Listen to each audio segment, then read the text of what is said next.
Boshingiz tez-tez og'rib turadimi? Bunaqa paytda dori ichishga shoshilmang. Men sizga tabiiy usulda bosh og'riqni qoldirishni o'rgataman. Idishimizga bodom danaklarini solamiz.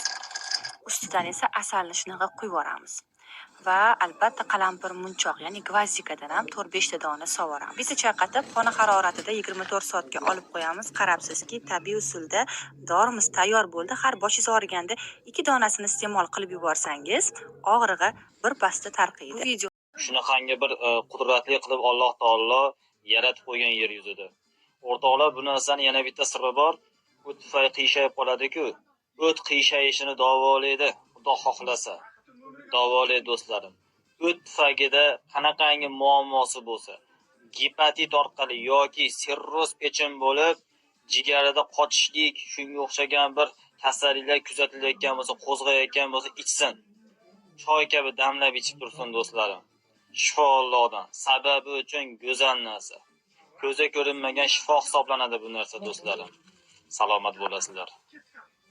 O'rtoqlar, mana buni ko'ryapsizlarmi? Bu momoqaymoq bo'ladi do'stlarim.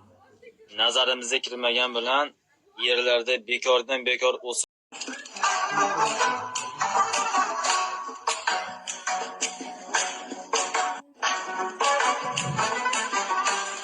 Podpiska va like bosishni unutmang. Shpora, artrit, artroz, oyoq og'rig'i va shunga o'xshagan kasalliklar uchun ajoyib davo. Karam barglarining bir nechtasini olib, dazmolning past gradusida yaxshilab isitib, yumshatib olamiz. Streich plyonkani chiroyli qilib yozib, uni ustiga karam bargini tozalash uchun tabiiy retsept.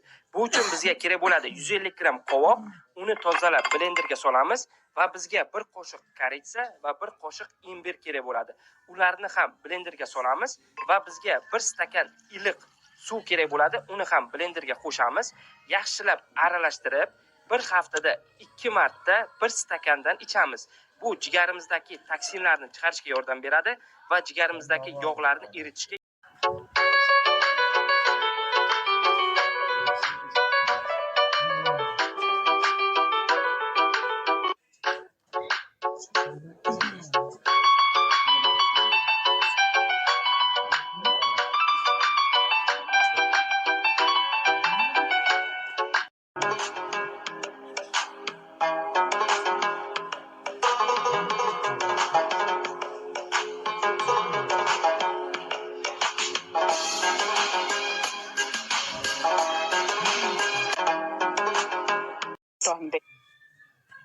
birinchi o'rinni hech ham qo'ldan boy bermay kelayotgan bu yurak xastaligi sanaladi. Oxirgi paytlarda falonchining yuragiga stent qo'yilibdi degan gaplarni ko'p eshitasiz. Biz esa ularga aslo tushkunlikka tushmang va kardamon choy ichishni kanda qilmang degan bo'lardik. Chunki uning turgan bitgani yurak uchun quvvat.